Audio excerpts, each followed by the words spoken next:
well. We all know about CIMA. We've had exposure on the channel for it, the Chartered Institute of Management Accountants. And we're now discussing the 2014 CIMA Global Business Challenge. One of the winners we have in the studio with us is Lisa Marie Landman from the University of Pretoria and CIMA President Malcolm Furber. Malcolm, let's start with you and set the scene for why CIMA does this and the context for these awards. Thank you. Well, it started about 6 years ago. What we're finding in the world at the moment is the fact that there's a disconnect between what is coming out of the educational system, the university, etc., and unemployment. There's a youth unemployment problem, and yet there's undergraduates or graduates who can't find jobs. And one of the things we find is, how do you create a wow factor in a dull and boring job like accountancy? And what we found is that CIMA is a bit different, and so we introduced this to actually get undergraduates familiar with the type of accountancy we do. The type of accountancy we do is we glance in the rearview mirror, we look through the windscreen, which is a bigger picture, anticipate the road, bend in the road ahead, and even more today is what's around the corner. So it's exciting. And what we do is we actually take one of our final case studies, and we give it to undergraduates around the world. And this year, I'm not quite sure of the final numbers, but certainly last year it was 4,250 teams globally, excluding the US. And so this year it must be, I say I haven't got the final numbers yet because the competitions haven't finished. So it must be about 5,000, and 400 teams, that's a huge audience. And it is global, and like I say, it creates that awareness of what we're all about, and hopefully bridging that skills gap that exists out there in the market at the moment. Lisa Marie, so you're one of the members of the team from the University of Pretoria that actually won the competition. What is it that you guys did different that you think helped you put it in the bag? Well, we followed a very integrated approach to the case study, and I think our teamwork really set us apart from the rest of the team. Give us an idea of what you were asked to do with this problem that you were set. Okay, it was based on a luxury boat industry, and the first stage is to submit a report analyzing the issues and giving recommendations. And then after that, you get 4 teams shortlisted for the essay final, and then you must present a presentation in front of the judges and an audience for 20 minutes, and then after that, there's a Q&A for 10 minutes. Yeah. That's quite a tough... you went to the University of Pretoria. Of course, this is the kind of stuff that the University of Pretoria produces, David.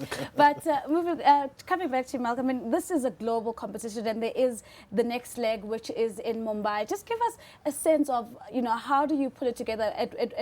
Where did it start in terms of the number of countries? How have you built the numbers? And how do you choose Mumbai, or does it rotate across the world and so on? Okay. First of all, yes, we do rotate it around the world. Last year it was here in South Africa.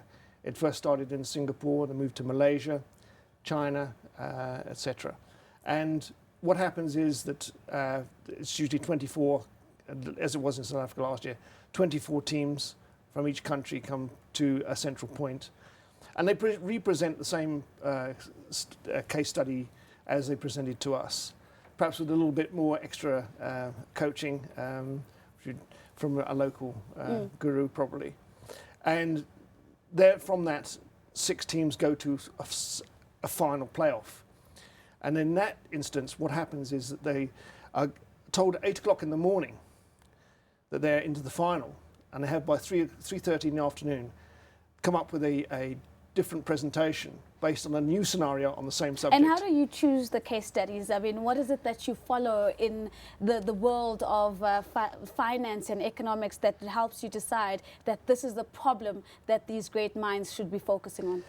Well, like I say, we do a lot of research in the marketplace about what's happening in the global trends in business.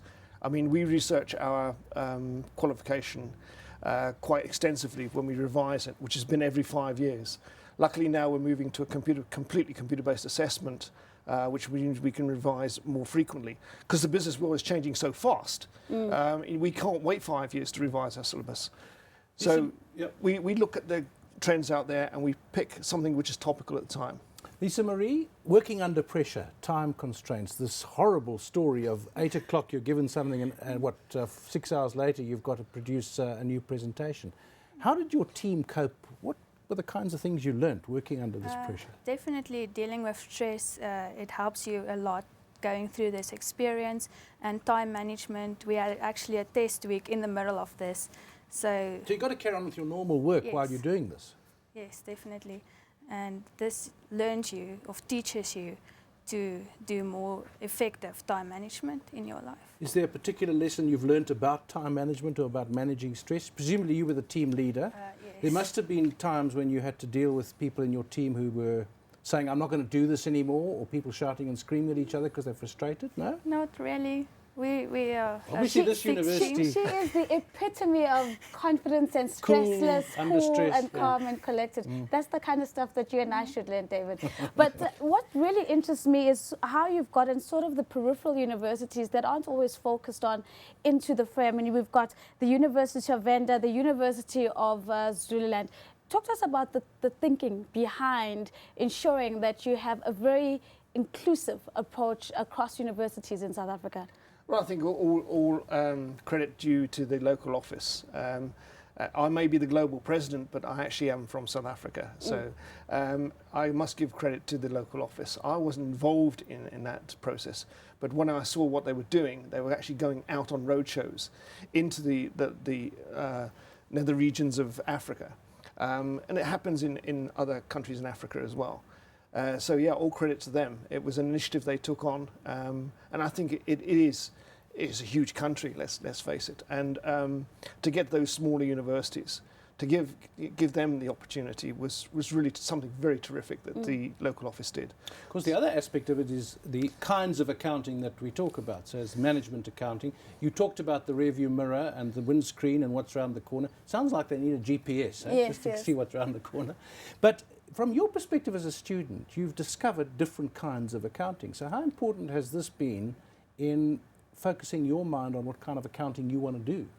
It has really helped a lot because it helps you see the different routes you could take, and then you place yourself in, do I really want to do this for the rest of my life? And then you can make the decision easier based on that. Well, before we move on, let's just look forward and talk about some of the targets that you might have for the next round. You've seen a phenomenal growth in numbers in this particular round. What are your targets? How many more universities are you hoping to get on board? Can you put your finger on a number that you'd like to see come through in the next round of applications? I'd like to say, how long is a piece of string? I think we're not going to stop. I mean, it's going to grow and grow and grow. The problem is the assessment side, because I have done initial assessments before. And I mean, this year we had to assess 84 paper-based and bring up to the final 4. So it's quite a task. So yeah, it's an endeavour out there that we want to grow. We want to have the US included. They're a bit frightened because the standard's a bit high, believe it or not. They have very narrow degrees, you must remember. Yeah. So they'd have to bring someone in from Princeton, where I studied, or Stanford or whatever. Yeah.